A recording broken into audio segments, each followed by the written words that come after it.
Bueno, buenas tardes a todas y a todos. Muy contento de estar otra vez aquí. Y voy a tratar de que lo que os explico ahora, que son prácticamente 50 años de la historia del movimiento libertario y de la pedagogía en paralelo a ese movimiento, y que es una cosa difícil de condensar en una hora y media, pues que os sea medianamente agradable y fácil de digerir y demás, ¿eh? Vamos a ver si soy capaz de hacerlo. Un momento, ahí voy. La primera gente de la cual tenemos información, evidentemente no estaban en la península ibérica, no formaban parte del Estado español, pero la primera vez que tenemos referencias de que alguien se plantea como veis hay un comité pro enseñanza anarquista, es a finales del siglo XIX.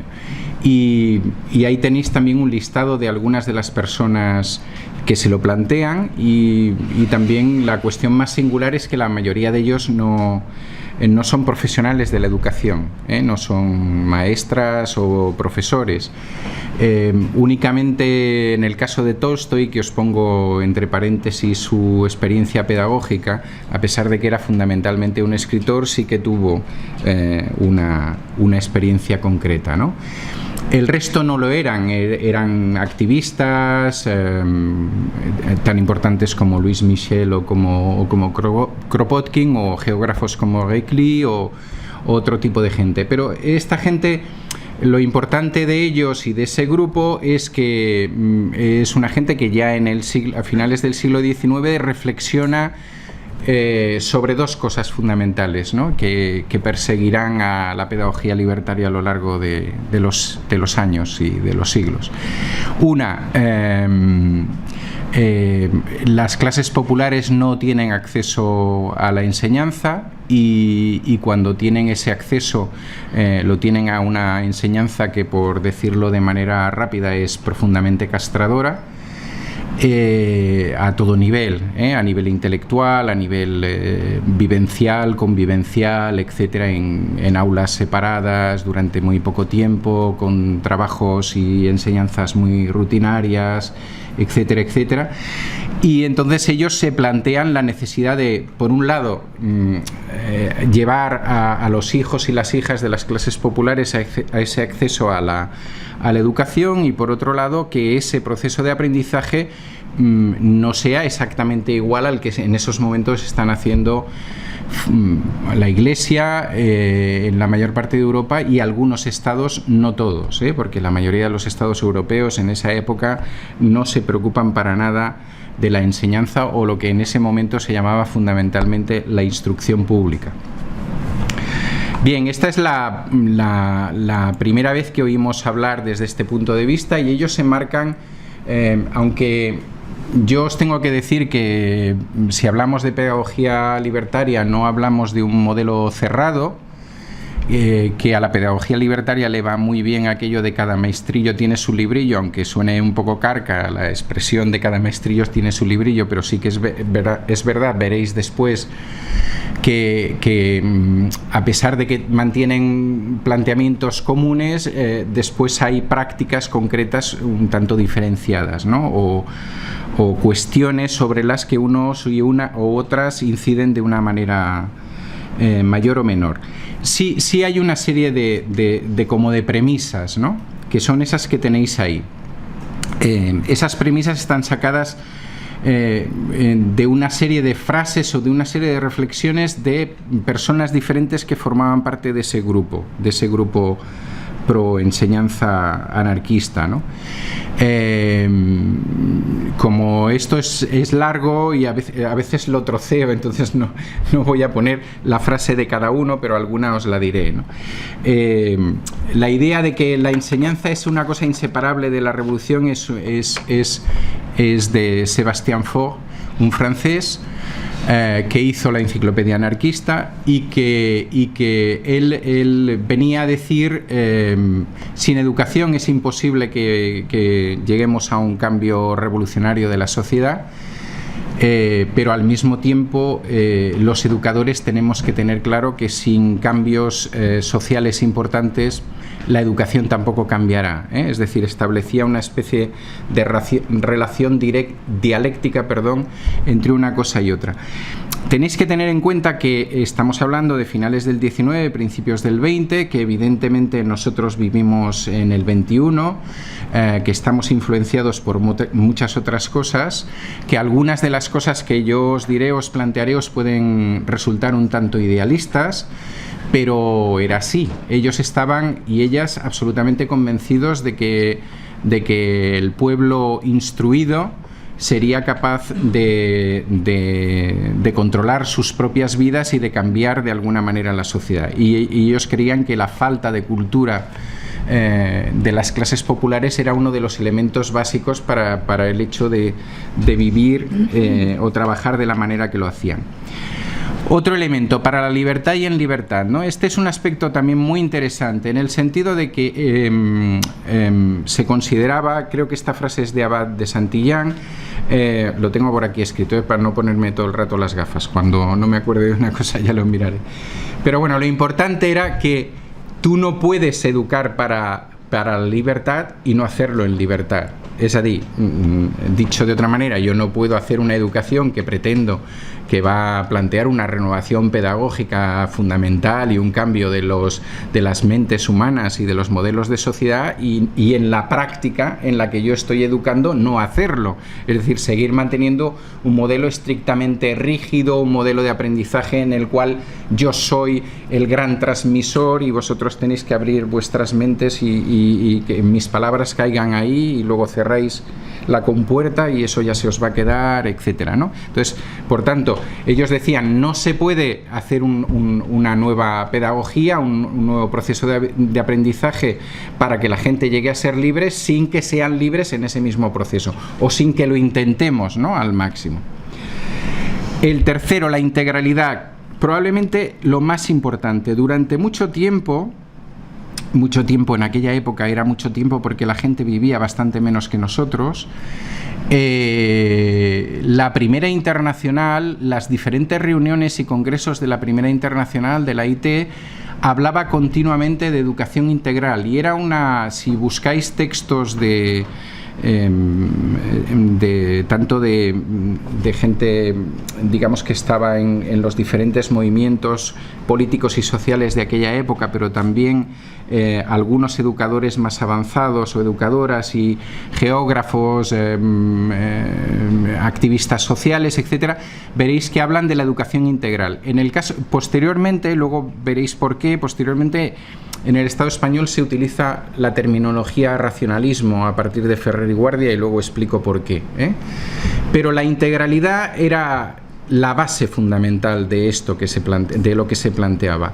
Y la integralidad significaba una cosa que por supuesto no hemos conseguido, ¿no?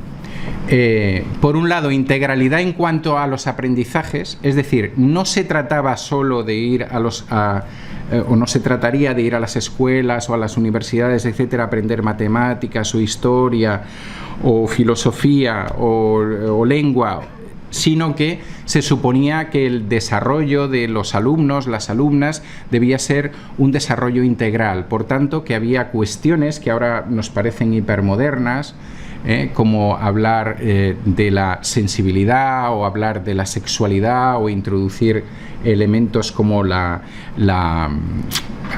no me saldrá la palabra, el no sé qué afectivo, perdón, bueno, ya me acordaré y os lo diré después. Es decir, cuestiones que a nosotros nos parecen que son de después de la Revolución del 68, por decirlo de alguna manera, ¿no? La inteligencia afectiva, todo este tipo de cosas, eran cuestiones que ellos y ellas se planteaban en ese momento, Y después, el otro aspecto al que se refiere la integralidad, y ahí hay una reflexión muy interesante de Mikhail Bakunin, es el aspecto de no educar o no establecer caminos absolutamente diferenciados a partir de una determinada edad. Es decir, aquello que nosotros sabemos, dicho de una forma más actualizada, el que vale pues hace el bachillerato y el que no va a la FP, ¿no? Entonces, eso en su momento no era así, porque evidentemente el acceder al bachillerato, bueno, los bachilleratos como tales no existían, había otras cosas, pero el plantear que no debería existir una brutal diferencia entre el trabajo intelectual y el trabajo manual. Que el trabajo manual no debía quedarse únicamente para aquella gente que no tiene capacidades intelectuales a desarrollar y estos son los que van a hacer preaprendizajes y tal, y que el trabajo intelectual queda para las inteligencias más desarrolladas, aunque sea únicamente teórico, ¿no? La especificidad se refiere a que a pesar de que era una gente que creía que todo el mundo debería tener acceso a la educación, ellos creían que esa educación no debía ser uniforme. Y ahí estaría una de las diferencias fundamentales entre la pedagogía libertaria y otras pedagogías de otros movimientos sociales, algunos de los cuales han tenido estados, gobiernos y los han podido desarrollar. Es decir, la educación debía ser igual para todo, pero diferente en cada uno de ellos. Es decir, ellos planteaban que todos los seres humanos somos en buena medida iguales y en buena medida diferentes, y que esas diferencias, esas especificidades que cada uno y cada una de nosotros tenemos, deberían poderse desarrollar. Por tanto, no se deberían hacer una serie de aprendizajes estancos, marcados, que imposibilitan que si tú quieres desarrollar determinados aspectos no lo puedes hacer. La expresión moral y solidaria era una moral, lo cambiaríamos hoy por ética, seguramente. Yo he mantenido la palabra que ellos utilizaban en ese momento. Y con esa moral ellos se refieren fundamentalmente, o ellos y ellas se referían a la moral natural, a que el ser humano no fuera alguien que va en contra de la propia naturaleza. El ser humano como algo inserido en la naturaleza, que por tanto tiene una moral natural que debe respetar. Y al mismo tiempo esa educación tiene que ser solidaria, en el sentido de que hay un intento de construcción de una sociedad solidaria, y por tanto ese debe ser un aspecto. Como veis, podría haber ahí como una especie de relación antitética entre si quiero una educación específica y al mismo tiempo quiero una educación solidaria, pero no debería ser. El problema estaría entre específica y unitarista, pero no entre específica y solidaria. Es decir, al plantear el tema de la especificidad, ellos no están diciendo algo que nos dice el neoliberalismo ahora, y es que tú te desarrolles y tires y te especialices y todas estas cosas, porque de eso obtendrás algún beneficio personal, ¿no? Ellos no para nada hablaban de esto, no se planteaban. Ha de ser una pedagogía nueva, porque evidentemente todo lo anterior, libros, maneras de hacer, etcétera, no nos sirve. Se ha de dar en un medio social libre, es decir, es un poco esa relación dialéctica de la que hablábamos al principio. El medio social libre no se va a producir si la sociedad en ese momento no lo es, pero sí que debemos tender hacia ello. Es decir, la educación debe servir para cambiar la sociedad debe servir, el cambio de la sociedad debe al mismo tiempo cambiar el tipo de educación, ¿no? Y otra cosa que también es muy novedosa en ese momento, repito, finales del 19, principios del 20, es que hablan de educación permanente, es decir, en un momento en que la mayoría de la población no tiene acceso a la educación. Ellos hablan de la necesidad de una educación permanente, es decir, a lo largo de toda la vida, y además que no esté reducida a las instituciones escolares, ¿no? A ese nivel, pues desarrollaron los ateneos, las bibliotecas populares y otra serie de fórmulas que les permitían trabajar en esta línea. Bien,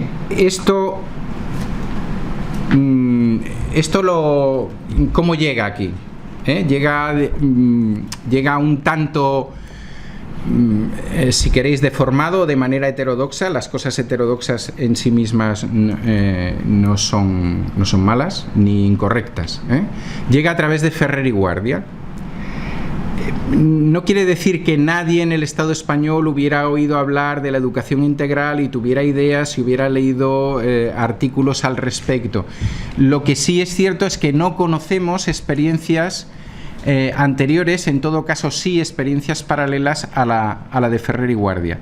¿Y por qué la de Ferrer y Guardia es tan significativa? Primero, porque está muy documentada, es decir, de Ferrer y Guardia nos ha quedado todo su boletín, el boletín que él iba haciendo, él y la gente que trabajaba en la escuela moderna y los alumnos iban haciendo. Tenemos un boletín que nos da idea de cuál fue el trabajo que se desarrolló en esa escuela entre 1901 y 1906, y eso es como una especie de piedra roseta, ¿no?, para un arqueólogo. Eso es alucinante. O sea, no yo creo que hay muy pocos sitios del mundo donde podamos tener una cuestión tan detallada sobre un trabajo escolar, que además es un trabajo alternativo a lo largo de 5 años, ¿no?, como es este caso. Pero no solamente por eso, sino porque el boletín hacía muchas más cosas, como os explicaré ahora. Bien, este señor, que está en el exilio en París, conoce a algunos de los que hemos hablado antes, y conoce otras ideas de la pedagogía activa y de otros modelos pedagógicos que en esos momentos se estaban planteando por digamos, los sectores más avanzados en Europa. París era el gran centro cultural, también el centro en el que normalmente se encontraban la mayoría de exiliadas y exiliados europeos. Era la gran ciudad de la cultura en ese momento, y él, exiliado del Estado español por republicano, empieza a asumir todas estas ideas, y luego tiene la gran suerte de que una señora a la que él daba clases de castellano muere, no tiene descendencia, y le pasa un legado, la señorita Menier, y le pasa un legado de mucha cantidad de dinero que le permite hacer esto. De otra manera no lo hubiera podido hacer. Es decir, que se dan una conjunción de astral ahí muy interesante. Sí. Bueno, ahí tenéis una foto de él, y la otra es una foto que siempre se reproduce como la foto de una de las aulas de la escuela moderna. Yo no tengo totalmente claro que sea así, pero bueno, podría serlo. Fijaros que de lo que he dicho antes a lo que digo ahora hay unas cuantas diferencias, y eso es lo que, digamos, introduce de nuevo con respecto a la heterodoxia de la pedagogía libertaria, la nueva heterodoxia que introduce Ferrer y Guardia. Habría que decir que Ferrer y Guardia sustancialmente no es anarquista, sustancialmente no es fundamentalmente libertario, aunque tiene unas relaciones bastante estrechas con los libertarios, como veréis después, y con sus organizaciones, pero que en él hay también fue masón, fue uno de los iniciadores del libre pensamiento en Europa. Y por tanto todas esas influencias se reflejan cuando ahora veamos las características de su pedagogía, ¿no?, las características un tanto filosóficas. Luego en el debate, si queréis, entramos en otras cosas, porque bueno, no puedo irme deteniendo en otros aspectos, ¿no? La primera cuestión es el racionalismo y el cientifismo, que es lo que hay de diferente entre él y lo que hablábamos antes. No porque los otros no estuvieran a favor de la ciencia, etcétera, sino porque él pone mucho énfasis en esto, en estas dos ideas, en la idea de la razón y la idea de la ciencia. Lo hace evidentemente porque ha nacido en el Estado español, y porque vive además la situación de dogmatismo absoluto que hay en la educación en ese momento, fundamentalmente dogmatismo católico, pero también cuando quien regenta es el Estado o los ayuntamientos, dogmatismo de tipo estatalista. Una frase de Ferrer, para que entendáis la primera frase, la primera parte de este planteamiento, de esta dualidad, es la razón es opuesta al dogma.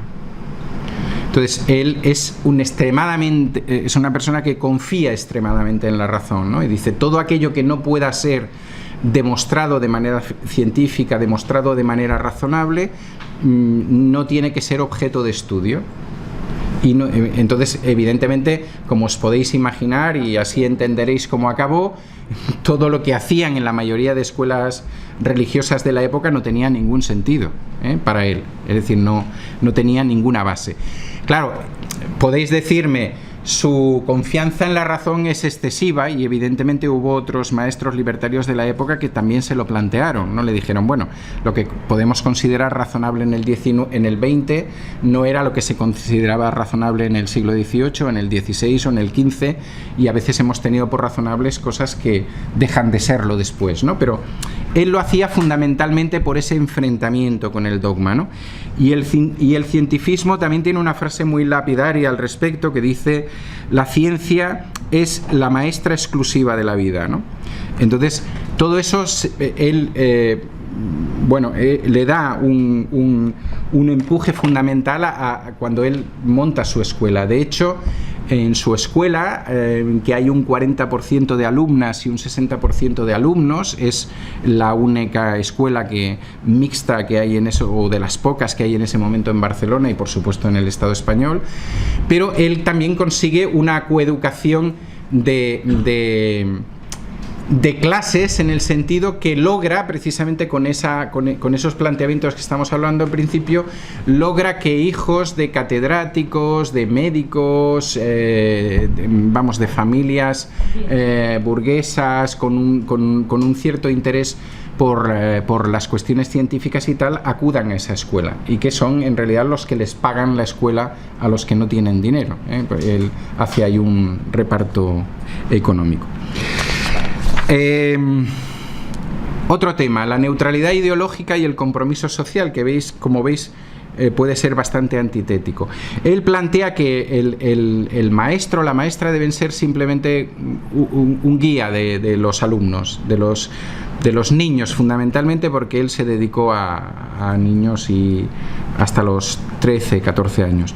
Entonces, él considera que no debe ser alguien que imponga sus tesis, sino que debe ser alguien que está ahí en medio y que conduce de alguna manera los intereses de los alumnos. Por tanto, ese profe o esa profe debe mantener esa neutralidad ideológica. Pero eso depende quién lo observara. Por ejemplo, un neoliberal que entrara ahora mismo, que yo estoy diciendo esto, pues me diría, hombre, eso era relativo, y yo tendría que decirle que es verdad que era relativo, porque si leéis los boletines de la escuela moderna, que están publicados tanto en castellano como en catalán, y que los podéis encontrar y que seguramente los tendréis en la biblioteca, en esos boletines hay los escritos que hacen los alumnos. Y claro, la escuela no era exactamente neutral, era neutral en el sentido de no llevar a los niños o a las niñas hacia una determinada posición política, pero no era neutral en el sentido de que, por ejemplo, uno de los motivos de una redacción es el dinero. Y las redacciones son magníficas. Por ejemplo, cuando hacen una salida para ver unas fábricas de harina de un barrio de Barcelona, y luego van a una mina de agua, ¿no? Entonces hacen naturaleza y un poquito antes, pues qué pasa con la clase trabajadora, y los niños, claro, evidentemente entran dentro de una fábrica y hacen una redacción sobre lo que está pasando en una fábrica. Es decir, desde ese punto de vista hay al mismo tiempo un compromiso social, ¿no? Un compromiso social, si queréis, de una manera genérica, de cambio, de la necesidad de un cambio social. Es decir, lo que de alguna manera Ferrer nos está diciendo: si yo soy masón, no quiero que mis alumnos sean masones, o si yo soy marxista-leninista, lo que no tengo que hacer es que mis alumnos sean marxistas-leninistas. Pero en todo caso es evidente que tenemos que hablar del contexto social en el que vivimos, ¿no? Y entonces ya os digo que hay textos de los alumnos y las alumnas fantásticos también sobre el tema de la condición de la mujer, etcétera, otra serie de temas, ¿no? El tema del laicismo lo he dicho antes, de los textos que utilizan los alumnos, pues hay algunos muy interesantes y muy recomendables de volver a leer, como es El origen del cristianismo, muy bonito, muy interesante, en el cual hay hecho por un francés, Malbert, me parece, que nos narra cómo determinadas cosas que está utilizando en ese momento y en la actualidad la Iglesia Católica en realidad no son cosas inventadas o surgidas a partir de Cristo, sino que provienen de culturas anteriores a las cuales se les ha arrebatado ese tipo de cosas. Y hay un apartado muy divertido que también os recomiendo, y es cuando empieza a hablar del santoral cristiano y las fiestas romanas, ¿no? Y es genial, porque algunos nombres de los santos cristianos tienen el mismo nombre que la fiesta romana, y nos hemos inventado un mártir o una mártir para que coincida el nombre, ¿no? Bueno, entonces su laicismo evidentemente iba más allá, y también deciros que una de las cosas que este hombre hacía era una especie de encuentros dominicales para hablar de ciencia y de otra serie de cosas, y de la situación de la mujer y de lo que fuera, y tenían la costumbre de hacerlo a la salida, en una plaza que había delante de alguna iglesia, a la salida de la gente de misa. Como comprendéis, la Iglesia Católica Catalana está muy contenta con él, y luego veréis cómo acabó. Bueno, metodología activa, ¿no? Esto es una permanente. Uno de los científicos de esa época, un gran científico, entre comillas, el inventor de la geografía humana, que es otro francés, Élisée Reclus, le hace libros para sus alumnos. Es decir, él tiene una gran obra que se llama El hombre y la tierra, que son 6 volúmenes, y luego le hace una serie de libros para que sus alumnos, reducido a un lenguaje que puedan entender. Por tanto, la idea de que nosotros somos parte de la naturaleza, que la naturaleza no es nuestra enemiga, que tiene que existir este respeto, etcétera, es constante, Por tanto, constantes salidas, constantes visitas, a pesar de que vivían en una gran ciudad, etcétera, etcétera. Y la metodología activa en el sentido de buscar cuestiones manipulativas, demostrar, de poder tratar las cosas, probarlas y demostrar que funcionan. Al respecto, muchos años después, a eso se le llamó, voy a buscarlo, porque voy a decir algo que tiene que ver con Andalucía en este caso. A eso se le llamó, era la manera como lo expresó primero Ferrer y luego lo siguieron otros, era su metodología, ¿no? Lecciones de cosas, examen de la realidad, repetición de experiencias.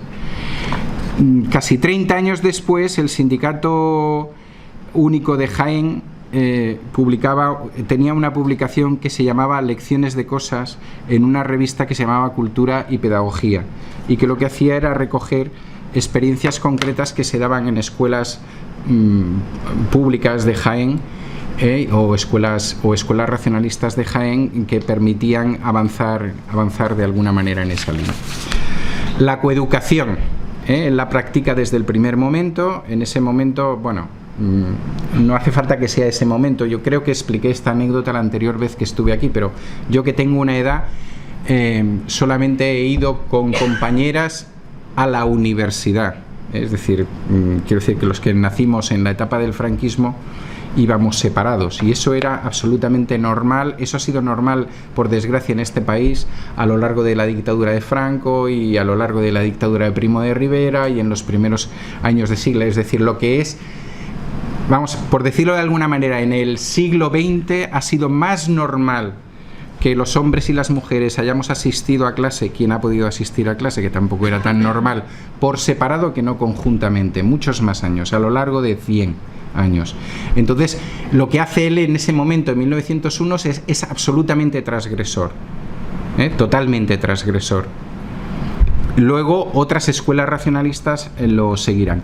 Y otro elemento que también le caracteriza mucho es el tema, el empeño que él tenía en la ausencia de premios y castigos. Es decir, él decía, pero cuando hablo de premios y castigos hablo de notas también, no de premios y castigos físicos, que también, por supuesto. Imaginaros 1901, 1905 en el Estado español, vamos, no hace falta que nos vayamos tan lejos para haber asistido a cuestiones de este tipo, pero él llegaba a decir, os lo voy a leer, bueno, Ferrer decía que los estímulos externos al aprendizaje, exámenes, concursos, notas, tenían que ser sustituidos por los internos: interés, responsabilidad, ética, etcétera, ¿no? Entonces, ellos hacían una especie de como de autoevaluación de cada uno de los alumnos y alumnas. Incluso él llegó a cambiar la directora de su centro porque el primer año puso notas con números, y bueno, buscaban este tipo de motivación del alumnado por otros sistemas, la utilización mucho de la asamblea de clase, la reflexión respecto de un libro que tenían, que ahora lo vais a ver aquí. Este que tenéis en medio, Las aventuras de Nono, que es un libro de lectura, son aventuras de un chico que vive como una especie de dos mundos: el mundo real y el mundo que él imagina, y que bueno, le pasan cosas que generalmente se solucionan en el mundo que él imagina. Entonces, estas lecturas se veían como reflexión en la asamblea de clase de la escuela moderna. Como veis, una cosa también bastante avanzada que hoy en día sigue habiendo mucha gente que no hace. Ferrer y Guardia, aparte de su escuela, hizo esa publicación que veis ahí, el Boletín de la Escuela Moderna, que se iba publicando cada un cierto tiempo, en el cual había desde artículos suyos de geógrafos importantes, de biólogos, de médicos con temas higienistas, etcétera, etcétera. Luego hizo toda una serie de luego creó su propia editorial. En esa editorial se producían tanto los libros que iban a servir como libros de texto, pero también libros de literatura, de geografía, de ciencias sociales, etcétera. Libros todos ellos muy comprometidos, muy avanzados para el momento. Y tuvo algún gran colaborador. Os he puesto el caso del geógrafo Reclus como un ejemplo. También tuvo una gran relación con Anselmo Lorenzo, que es un destacado anarquista de aquella época, o con Odón de Buen, que tenéis al otro lado, y que si tenéis luego, si os apuntáis el nombre y lo buscáis a través de internet, veréis que fue uno de los biólogos más importantes de la etapa de la República y anterior a la República en el Estado español, que acabó dando clases en una de las grandes universidades de Estados Unidos, y que es hiper reconocido allá, y reconocido como uno de los autores de la nueva biología. Pues gente de esta colaboraba con él. Hacía ese activismo laico, científico y racionalista que os he explicado, de las reuniones esas, y empezó a crear una red de escuelas que utilizaban sus mismos libros, más o menos sus mismas técnicas. Voy al final trágico. En 1906 se cerró la escuela. Ahí veis que es el 9. En 1909 le mataron. Le asesinaron legalmente, vamos. En 1906 se cerró su escuela porque hubo un atentado a la pareja real del momento, y en ese atentado participó una persona que había estado trabajando en su biblioteca, en la biblioteca de la escuela. Eso dio motivo más que suficiente para cerrar la escuela, para encarcelarle a él y para intentar hacerle coautor del atentado. Al cabo de unos meses consiguió salir, después de una campaña tanto estatal como internacional de defensa, y porque evidentemente los argumentos no eran mucho.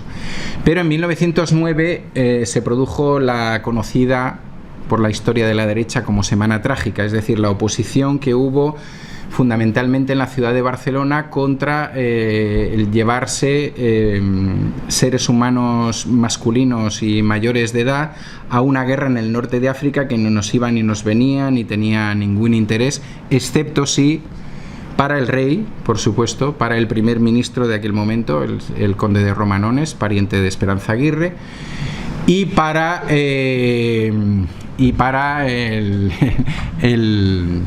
el marqués de Comillas, que puso los barcos, por cierto, etc. Allí había unas minas. El rey tenía unas acciones de estas que te regalan cuando eres rey, ya sabéis, que te pasa eso normalmente si eres rey, te regalan yates y acciones y cosas por el estilo. Y bien, lo que se le ocurrió a esta gente es coger a toda la gente que había pasado por el servicio militar en Cataluña y decirles que tenían que ir a la guerra y montarles en un barco. Entonces, sabéis que se produjo una revuelta social, que precisamente empezaron las mujeres, y eso desembocó en una huelga general, desembocó en una serie de barricadas, etcétera, la intervención del ejército, muertos, como ya os podéis imaginar, y tal. Y entonces había que buscar un instigador intelectual. Y el instigador intelectual, ¿quién podía ser más que este hombre que les estaba tocando tanto las narices, ¿no? Los alumnos, las alumnas de Ferrer, era bastante difícil que hubieran participado en la Semana Trágica. Era por edad, era una cuestión simplemente de edad. Pero ya sabéis que cuando a uno le hacen un juicio militar, pues tiene bastantes posibilidades de que le condenen a muerte, como es lo que pasó. Se puede consultar, está publicado, el juicio a Ferrer y Guardia. Es muy interesante porque hay momentos en que, tratando de denigrarle, le convierten en una especie de dios. Es una persona que es capaz de estar en 3 sitios diferentes el mismo día y a la misma hora, ¿no?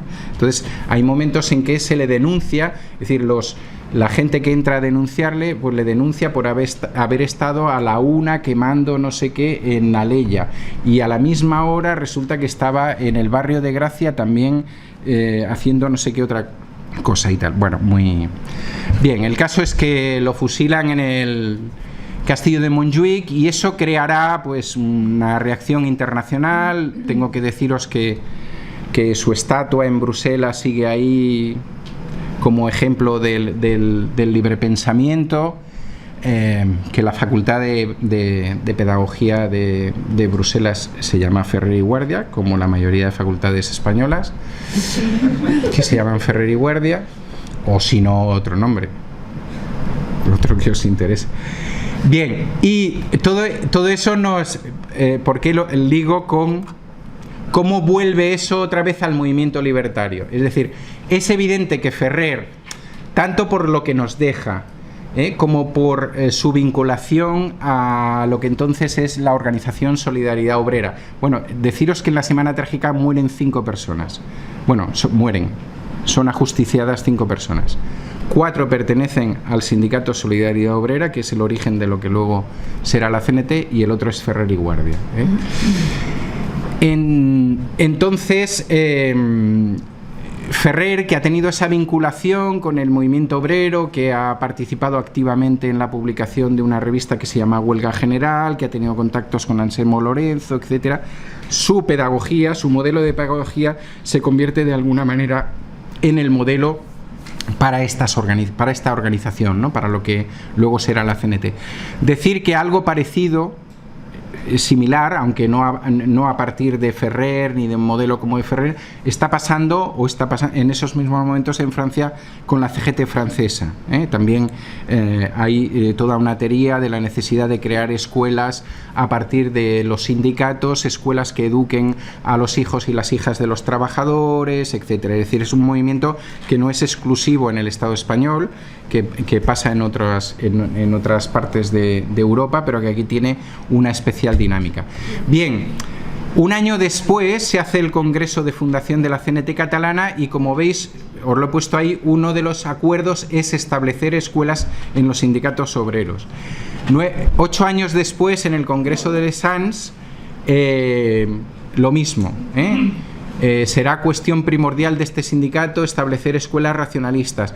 Se llega incluso a hacer una cotización en los sindicatos que son más fuertes, quiero decir, donde la gente cobra mejores salarios, se llega a hacer una cotización específica para poder tener ese tipo de escuelas.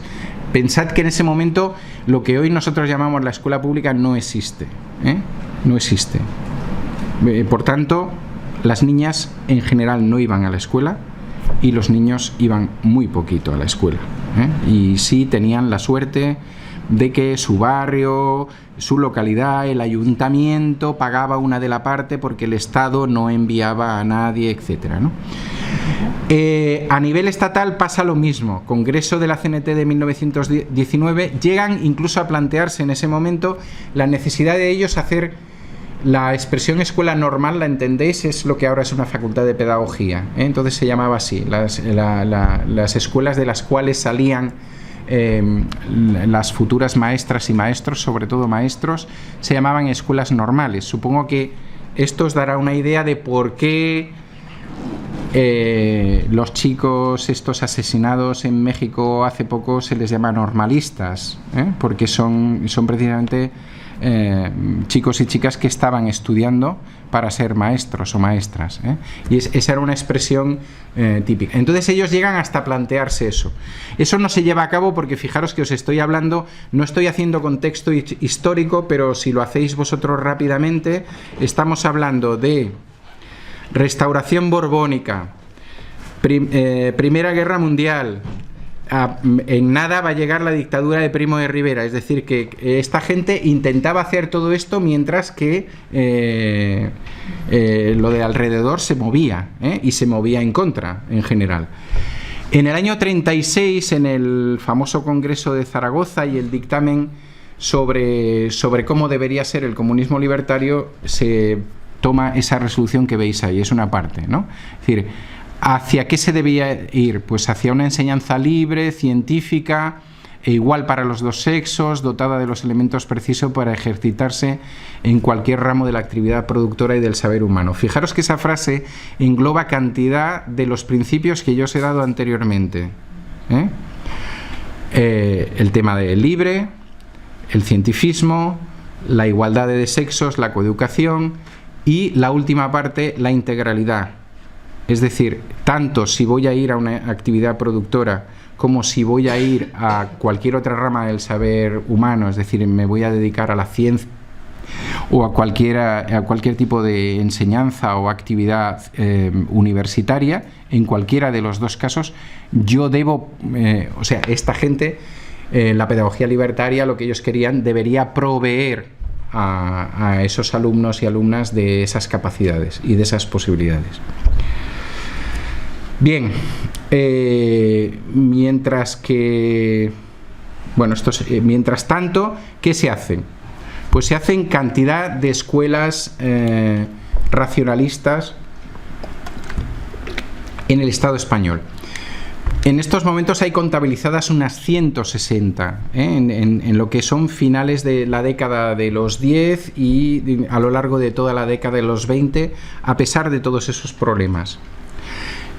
Ahí tenéis algunos maestros y maestras y los sitios donde ejercieron o las escuelas en las que ejercieron.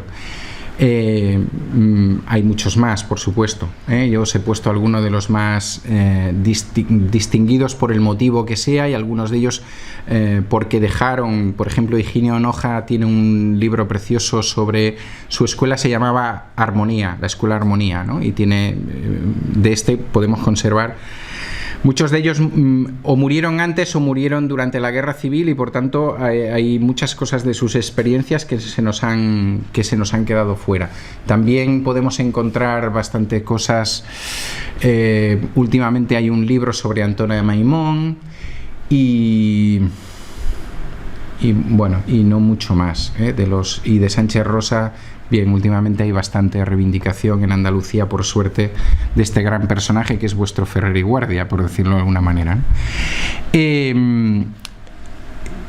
Trabajar como trabajaba esta gente era una cosa alucinante. O sea, ¿qué pasaba? Que se encontraban con que al cabo de abrir la escuela, que normalmente era en los bajos de su casa o en el local de un sindicato de la CNT, por supuesto, era inmediatamente denunciado por la congregación mariana que tenían al lado, por la iglesia que tenían al lado o por el propio ayuntamiento, Entonces, a los ayuntamientos les era muy fácil quitarles la licencia, porque era simplemente una cuestión de poder demostrar que no había salubridad para que allí estuvieran niños.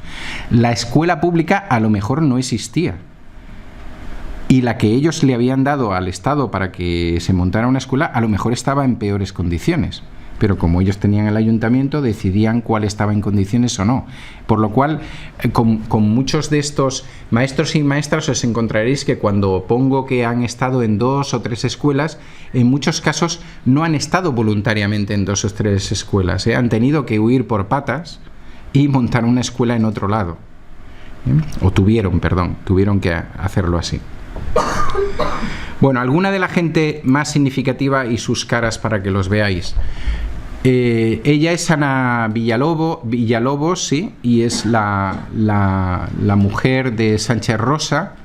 A pesar de que Sánchez Rosa nos ha quedado más en la retina y evidentemente tiene una obra bastante interesante, tiene 2 o 3 libros que podéis encontrar por ahí, por ejemplo, La gramática del obrero, bueno, ya me acordaré de alguno de los otros. Trabajaba, digamos que ella era quien tenía un título de maestra y generalmente trabajaba con los niños y las niñas en el edificio en el que podían estar durante la mañana y la tarde, y él hacía más bien todo el trabajo de la educación de adultos, que diríamos nosotros en estos momentos. Es un hombre que será asesinado en Triana al inicio del golpe militar con 70 y pico de años, pero le pasa lo mismo que a Ferrer. Es un inductor para determinada gente, porque evidentemente mucha de la gente más avanzada de Andalucía y más comprometida de Andalucía se había educado en sus escuelas. Fijaros que pasa por una gran cantidad de sitios, incluso por Tánger, donde está en la cárcel, cuando consigue que le den unas horas para salir y ejerce con su mujer la pedagogía, ¿no? Está en Dos Hermanas, en Alcóyar, etcétera, etcétera.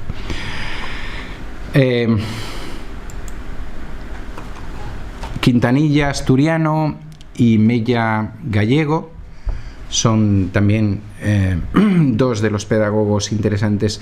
Mella en un aspecto quizás más teórico y Quintanilla en un aspecto mucho más práctico. Floreal Ocaña, Puchi Elías, al que luego volveremos a ver a aparecer en el CENU, y de Higinio Noja no tenía una foto. Yo os he puesto la portada del libro para que es su libro sobre la escuela Armonía. Había bastantes mujeres, a pesar de que en general en los estudios no han sido muy destacadas.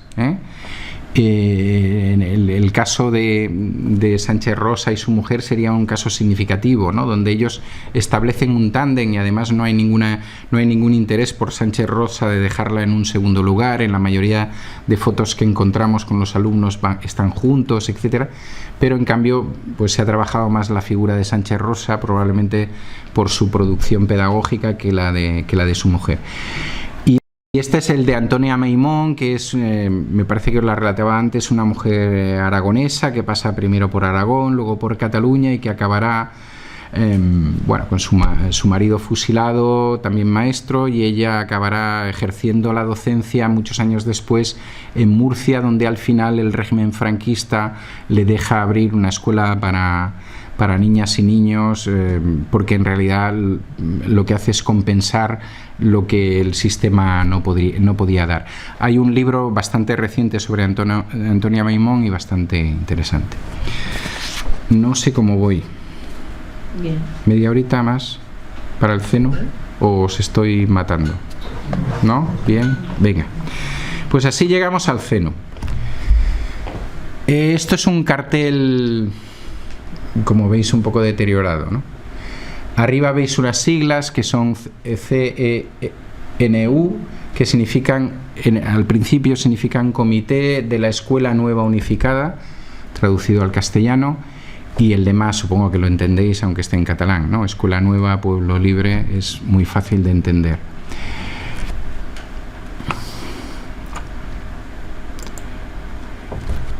Os explico un poco las etapas históricas, porque se me nota lo de historiador y tal, pero también para que lo veáis. El Comité de la Escuela Nueva Unificada es una cosa súper interesante, absolutamente desconocida, muy desconocida por desgracia. pero no aquí, y en Cataluña no, en Cataluña también, desconocida en el sentido querido, es decir, interesadamente desconocida. Como sabéis, hubo un golpe de Estado el 18 de julio y el 19 de julio en muchos sitios del Estado español hubo una resistencia a ese golpe de Estado. Esa resistencia se saldó de muchas maneras, en algunos sitios, por desgracia, con la victoria de los sublevados, y en otros sitios pues la gente, sobre todo el pueblo armado, más que ninguna otra institución, supo mantener y aguantar el golpe, y a partir de ahí había que seguir viviendo al día siguiente. Como sabéis, el golpe estaba preparado para ser un golpe típico de los del siglo XIX, incluso el que hizo Primo de Rivera, es decir, hago la declaración, aquí se raja todo el mundo y al día siguiente ya tenemos el tipo de gobierno que yo quiero, ¿no? Eso no pasó. Por desgracia tuvimos una larga guerra de 3 años, y no solamente la larga guerra de 3 años, sino lo que vino a continuación.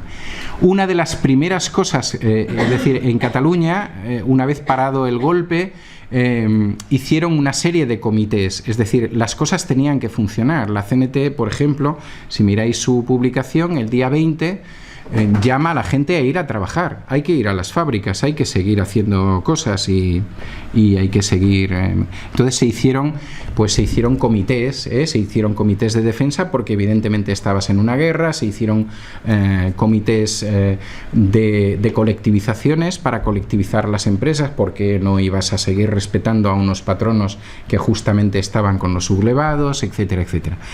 Y una de las cosas que salen desde el primer momento es la necesidad de hacer un comité para regir la nueva educación, ¿no? Es decir, fijaros lo interesante que es eso, ¿no? Es decir, que una de las cuestiones que a esta gente que está aguantando el golpe les parezca fundamental es esto. Y se compone de la manera que veis ahí, es decir, 4 maestros de la CNT, 4 maestros de la UGT, y 4 profesionales, directores de la Universidad Autónoma, de la Normal de la Generalitat, de la Universidad Industrial, etc. Y se produce un decreto el 27 de julio. Es un decreto que firma el señor Companys, Lluís Companys, pero que os voy a leer un trocito para que veáis que alguien se lo dictó, que seguramente a él no se le ocurrió, y para que veáis la relación que tiene con todo lo que hemos estado hablando anteriormente. Ese decreto, que no encontraréis ningún decreto que hable de una nueva ley y de una nueva forma de escuela pública que sea así, dice, traducido: la voluntad revolucionaria del pueblo ha suprimido la escuela de tendencia confesional. Es la entrada. Es la hora de una nueva escuela inspirada en los principios racionalistas del trabajo y de la fraternidad humana. Hay que estructurar esta escuela nueva unificada que no solamente sustituya al régimen escolar que acaba de derrocar el pueblo, sino que cree una vida escolar inspirada en el sentimiento universal de la solidaridad y de acuerdo con todas las inquietudes de la sociedad humana y en base a la supresión de todo tipo de privilegios. Bonita manera de empezar un sistema público. Bien, si os fijáis en todas las palabras que yo he dicho, hay una carga fundamental de todo lo que hemos visto en Ferrer y Guardia, de todo lo que hemos visto en la pedagogía libertaria, porque aunque en Cataluña la mayoría de maestros y maestras no eran de la CNT, sino que en ese momento estaban en la UGT, de hecho no eran de la UGT tampoco, habían pertenecido a una asociación nacional de maestros que en su momento deciden vincularse a la UGT, sí que a nivel pedagógico, a lo largo de todo el proceso del CENU, triunfan las ideas que están más consolidadas y que vienen con una experiencia anterior, que son todas estas ideas de la pedagogía libertaria y de la pedagogía racionalista. Como otras cosas, esto pasa por 2 etapas, voy a ir rápido aquí. Hasta mayo del 37, como sabéis, la CNT entra en un gobierno de concentración de la Generalitat en octubre y por tanto eso de comité queda como muy fuerte y pasa a ser consejo, pero en realidad sigue haciendo, en Cataluña en ese momento no hay ministro de Educación, lo lleva Cultura, pero en realidad el ministro de Cultura es uno de los que salen por piernas primero de Cataluña, y de hecho el CENU y de hecho Puig Elias, el que aparecía anteriormente, son los que ejercen como auténtico departamento de educación o como ministerio, como queráis. Y en mayo del 37 sabéis que por desgracia hubo el enfrentamiento entre las propias fuerzas republicanas, por un lado el POUM y la CNT y por otro lado Esquerra Republicana, el PSUC, etcétera. A Cataluña llegó el gobierno de la República y la última parte, es decir, de julio del 37 a febrero del 39, aquí sí que el CENU pasa a ser ya simplemente un organismo asesor, tiene una importancia menor. Pero bueno, esto es lo que ya os he leído, ¿os acordáis? O sea que aquí me he pasado de rosca. Esto es otro cartel de la época, supongo que también se entiende, ¿no? Escuela de todos.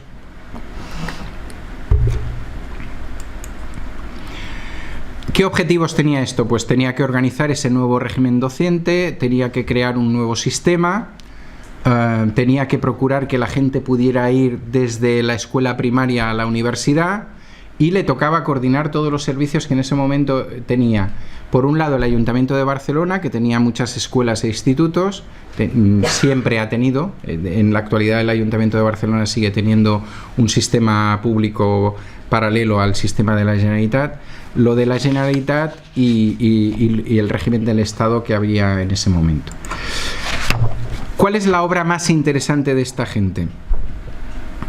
La obra teórica más interesante de esta gente, teórica y que en parte ponen en práctica, es lo que llaman el Plan General de Enseñanza. Aquí tenéis los principios fundamentales. Educación para todas y para todos en condiciones de igualdad. Únicamente las facultades de cada alumno determinan a dónde puede llegar ese alumno o alumna y determinan sus posibilidades. Y una cosa absolutamente revolucionaria, todo el sistema educativo era un único cuerpo.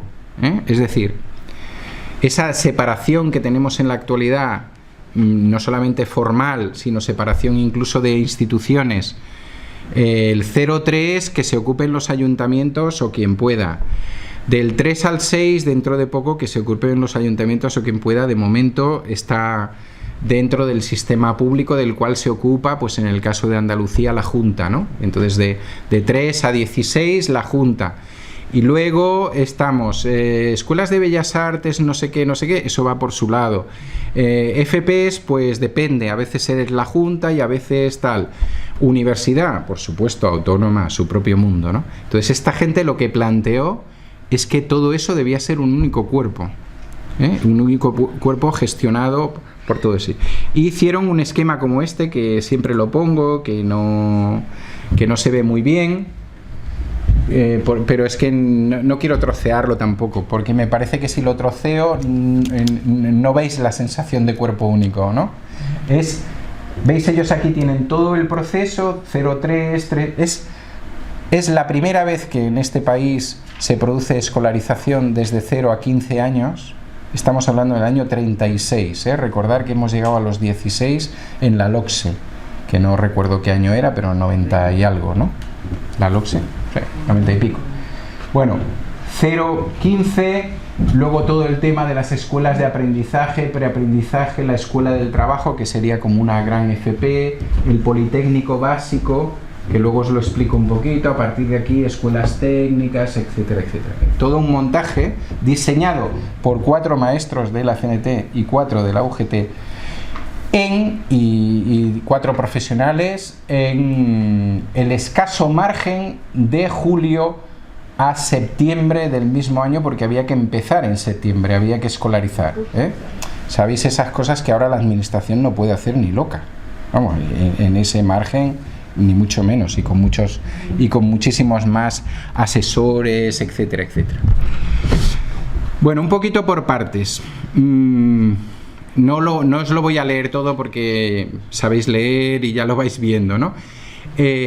Establecen una etapa 03 que traducida sería la escuela cuna, en catalán la escuela bressol, donde, como veis, se trabajan hábitos higiénicos, etcétera. Luego la escuela maternal de 3 a 6, fijaros las condiciones, la idea de que el espacio de descanso fuera un espacio reducido y los espacios amplios fueran espacios al aire libre.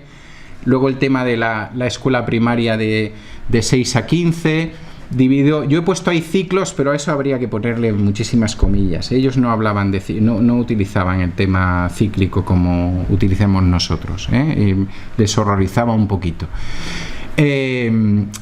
La idea de organizar la escuela como una sociedad en miniatura, en donde había bastantes elementos de autogestión por parte de los propios alumnos. Luego, en todo caso, en el debate entramos porque, bueno, no me da tiempo a tanta cosa.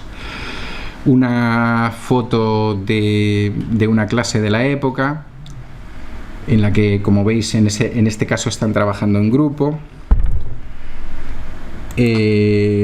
Sigo. Creo que me he saltado algo. No.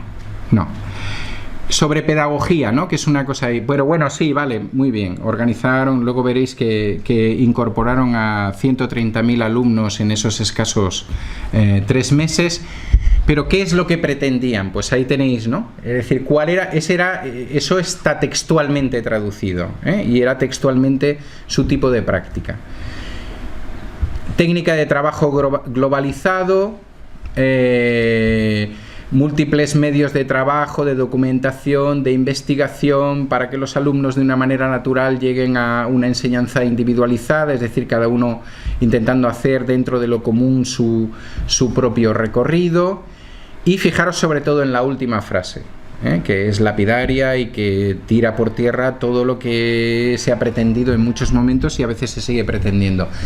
Dice: lo que no queremos es obtener esas flamantes inteligencias rebosantes de datos teóricos y verbales que lamentamos en nuestros escolares. En cambio, lo que queremos, o lo que se obtendrán, son personalidades vigorosas y ricas de posibilidades. Como veis, es un planteamiento de objetivo pedagógico absolutamente diferente al que hemos vivido cuando hemos tenido regímenes totalitarios, del matiz que sean, y también completamente diferente a lo que pretende en estos momentos el neoliberalismo, que no pretende eso. Es decir, que no. Lo que conseguí en el exilio es una especie de panegírico han juntado diversas fotos que expresan un poco eso. Ese personaje que veis ahí con aspecto quijotesco es Pucci Elías, que había sido anteriormente maestro de la escuela Farigola, en castellano Tomillo, que era la escuela que tenía el sindicato Fabril Textil en Barcelona. Él sí había sido de los maestros racionalistas que había pasado por la escuela normal y que empezó a ejercer muy joven, con 18 o 19 años, y desde siempre ejerció en una escuela sindical y es el principal protagonista de todo el proyecto del CENU, es la persona fuerte, etcétera. Él seguramente que no le hubiera gustado nada esto, que le hubieran colocado ahí en una foto, pero bueno, yo es lo que encontré buscando cosas sobre él y es lo que os reproduzco. Y si veis, hay una serie de fotos que nos demuestran, pues eso, el tipo de aprendizaje activo, las colonias, etcétera, la manera como ellos pretendieron, aún en plena etapa de guerra, salir de, crear un tipo de pedagogía y un tipo de escuela pública completamente diferente.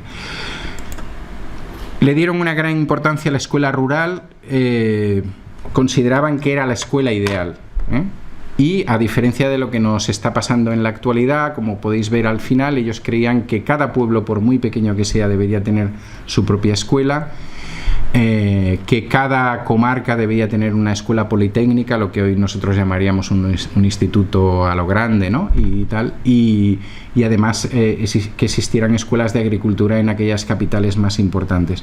Pero sobre todo, lo que creían era que la escuela rural permitía el romper totalmente con todo el sistema de materias, asignaturas, horarios, etcétera.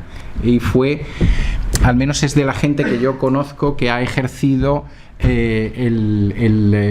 la potenciación de la escuela rural de una manera más clara, tanto por las condiciones en las que trabajaron los maestros y las maestras rurales, por cómo se potenció su renovación pedagógica, ayudándoles a hacer determinadas estancias durante el verano, potenciando que trabajaran conjuntamente, etc.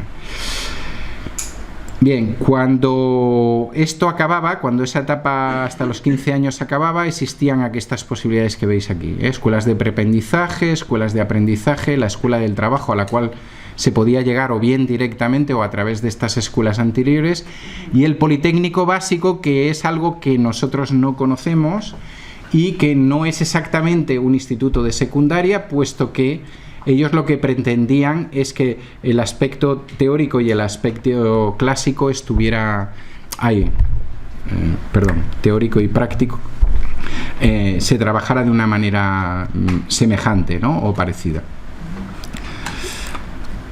Aquí tenéis otra vez a Puchelías ahí en medio y una serie de fotos, pobre hombre, realmente.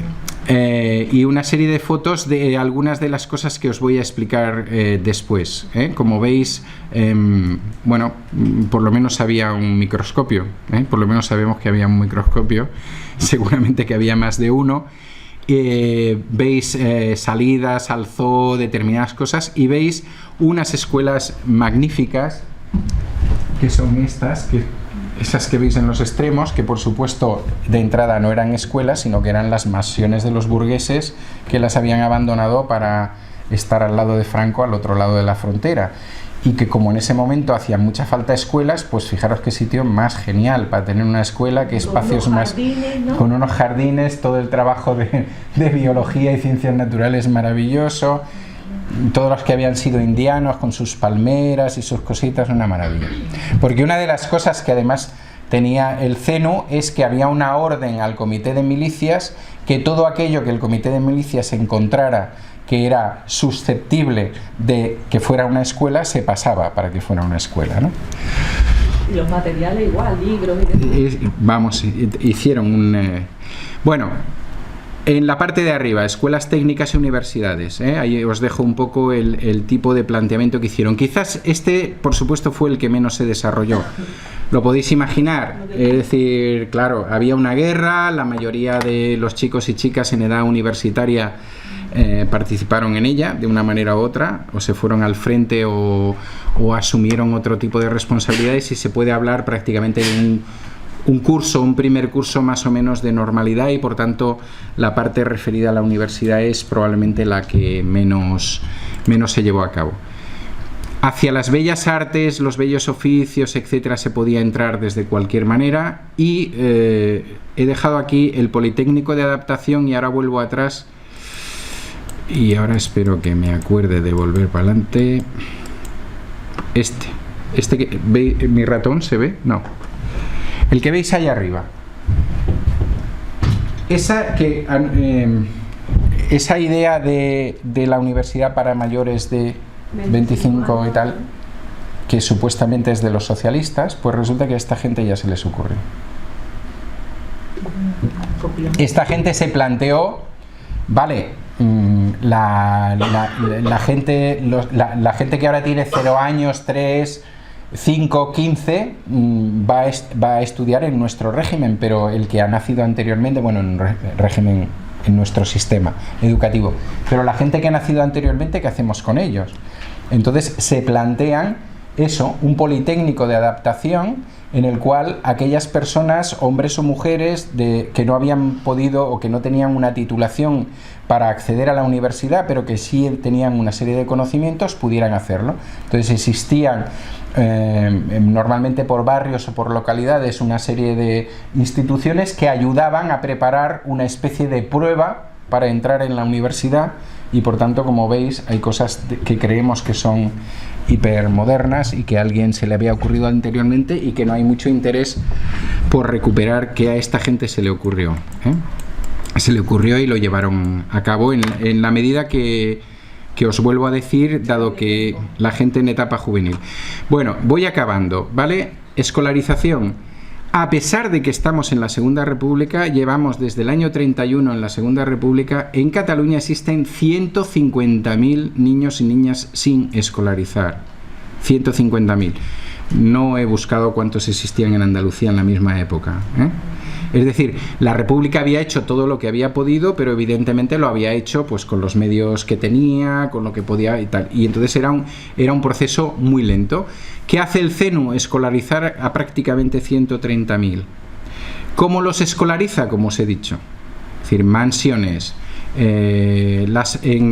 No hace falta que haya tantas fábricas. ¿Por qué? Porque ahora vamos a producir conjuntamente. Por tanto, hay fábricas que dejan de ser fábricas productoras porque se junta la producción, no hay competencia entre fábricas, sino que vamos a producir lo que necesitemos a nivel de tejido, de lo que sea, y entonces muchas fábricas pasan a ser esas escuelas. Hay alguna escuela de nueva creación, muy pocas, porque no les da tiempo y porque la economía de ese momento obliga a que el dinero se dedique a otras cosas, pero se hace, ¿eh? Aquí tenéis a continuación una de ellas. Bueno, se contratan 2.000 nuevos interinos, más o menos como ahora cuando hay un problema, ¿eh? Más o menos, o sea, una cosa parecida, ¿eh? Estamos en crisis. Sí, estaban un año en prácticas acompañando a un maestro o maestra, y si al acabar ese curso se consideraba que lo hacían bien, pasaban automáticamente a formar parte de... también como ahora. Bueno, esto es la colonia que le llamaron Espartaco en Argentona y que se dedicó a una cosa que os explicaré después. ¿Veis qué mansión más bonita? Pues esta fue una de las recuperadas para el pueblo, ¿eh?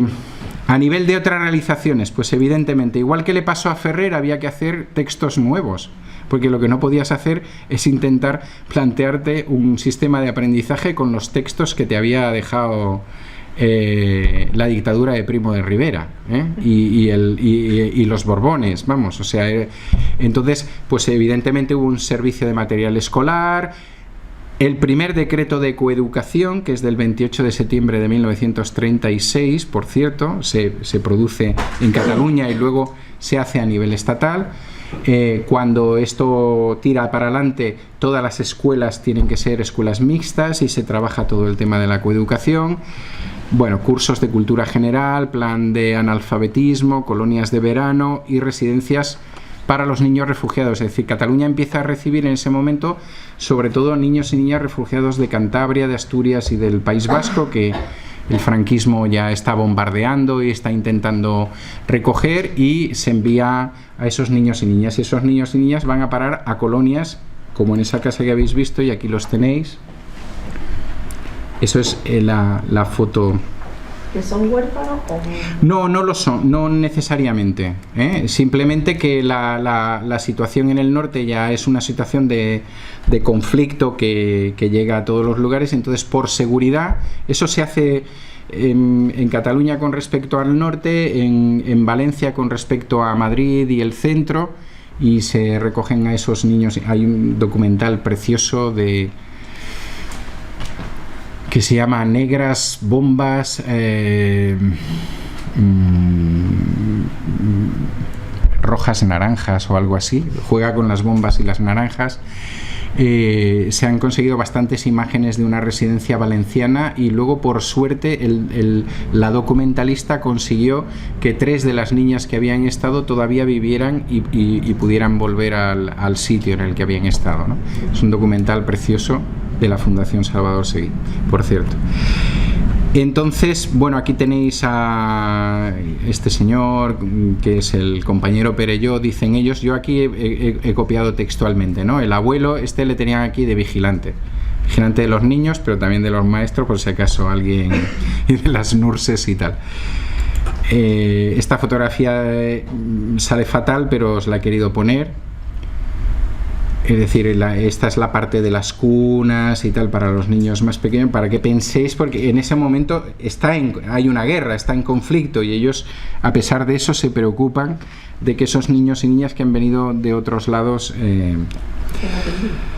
estén en condiciones. Bueno, voy a saltarme esto. otro cartel de la época. Fijaros que ahí lo que se está reclamando, el Estado traspase la educación a Cataluña, para gestionarlo desde allá. El movimiento libertario tiene un debate con respecto a qué hacer en el CENU, es decir, hay los partidarios de que hay que estar en el CENU, es decir, los que, por resumirlo muy poquito y los que consideran, si nosotros tenemos una experiencia pedagógica que hemos hecho en situaciones de mayor dificultad, ahora que existe la posibilidad de que esa experiencia pedagógica sea una experiencia generalizada, no vamos a ser nosotros los que digamos que no la vamos a poner en práctica, es decir, no vamos a ser nosotros los que ante la posibilidad de que esto pase a ser un sistema público digamos no, nosotros preferimos nuestras escuelas con nuestros maestros y nuestras maestras y nuestro sistema pedagógico.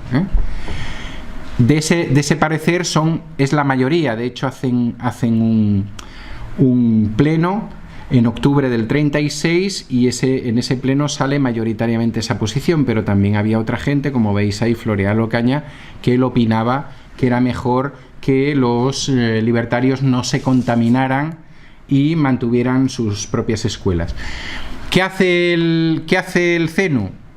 Permitir las dos cosas, es decir, la mayoría de escuelas son o escuelas anteriores que pasan al CENU o escuelas de nueva creación. Si alguien quiere mantener su modelo de escuela, lo puede hacer. Es decir, es cuestión de que vivan por su cuenta, ¿no? Es decir, que demuestren que... Aquí tenéis otro panegírico también de la época, en este caso es sobre Puig i Elias y sobre Alumá, que era un maestro de la zona de Tarragona, y también este es Alumá en una clase de arte de sus alumnos, y de estas podríamos encontrar unas cuantas. Y estoy acabando, y estoy acabando intentando cerrar el círculo con esta fotografía que se ve fatal, que está sacada de un periódico de la época y la verdad no la puedo conseguir mejor. Pero veis que es una plaza que está llena, veis que ahí hay un señor que está dirigiéndose al público. Si os fijáis un poco, ese señor es el mismo Puig i Elias del que hemos hablado antes. Y si os fijáis arriba, se acaba de colocar una placa. Se ha colocado una placa, ¿lo veis arriba del todo? Sí. ¿Y os suena el de la placa? No se ve bien, ¿no? Es que allí se ve mejor en la pantallita. Eso es, lo pone arriba, Plaza de Ferrer y Guardia.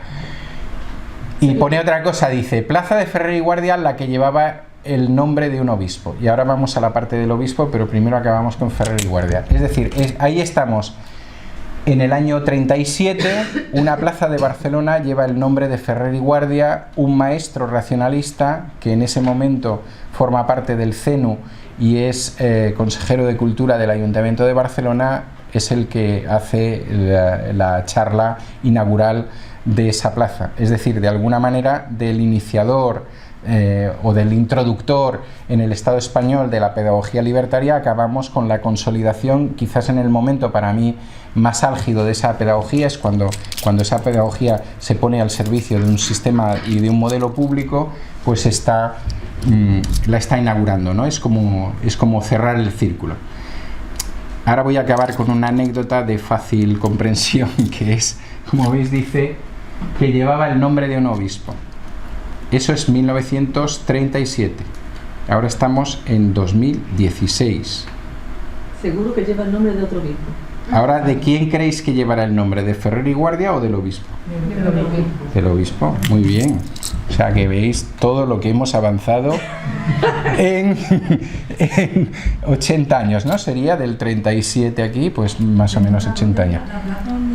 Esa es la plaza Urquinaona, pero es que además, si buscáis quién era el obispo Urquinaona, alucináis, porque, a ver, obispos hay de todo tipo, ¿no? Como profesores de secundaria, por ejemplo, pero este precisamente era todo lo contrario a Ferrer, y no se trataba de un obispo que estuviera por la pedagogía de la liberación, sino que era precisamente un obispo que pertenecía a los sectores más duros de la Iglesia Católica. Bien, esta es una experiencia muy completa que se reproduce en la zona de Aragón en la cual funciona la Junta de Aragón, también funciona en la zona valenciana, pero además de eso existen escuelas racionalistas en las colectivizaciones, algunas de ellas en Andalucía. Se crea una formación profesional y técnica de lo más interesante, por ejemplo la que se crea relacionada con el cultivo de naranjas y la exportación de naranjas en Valencia, es decir, esta gente sigue exportando naranjas a Europa, creando sus propios técnicos cuando los jefes y los dueños han abandonado aquello, haciendo una escuela en Moncada en la cual se estudian idiomas, se estudia legislación internacional, etcétera. Todos los aprendizajes no formales que podéis ver en ateneos, actividades artísticas, grupos de teatro, lo que hacen Mujeres Libres y bueno, en las colonias de niños y niñas refugiadas y ya está. Y muchas gracias por escucharme y por aguantar esta cosa, pero era muy complicado tratar de resumir 40 años en 40 minutos. Sí. Gracias.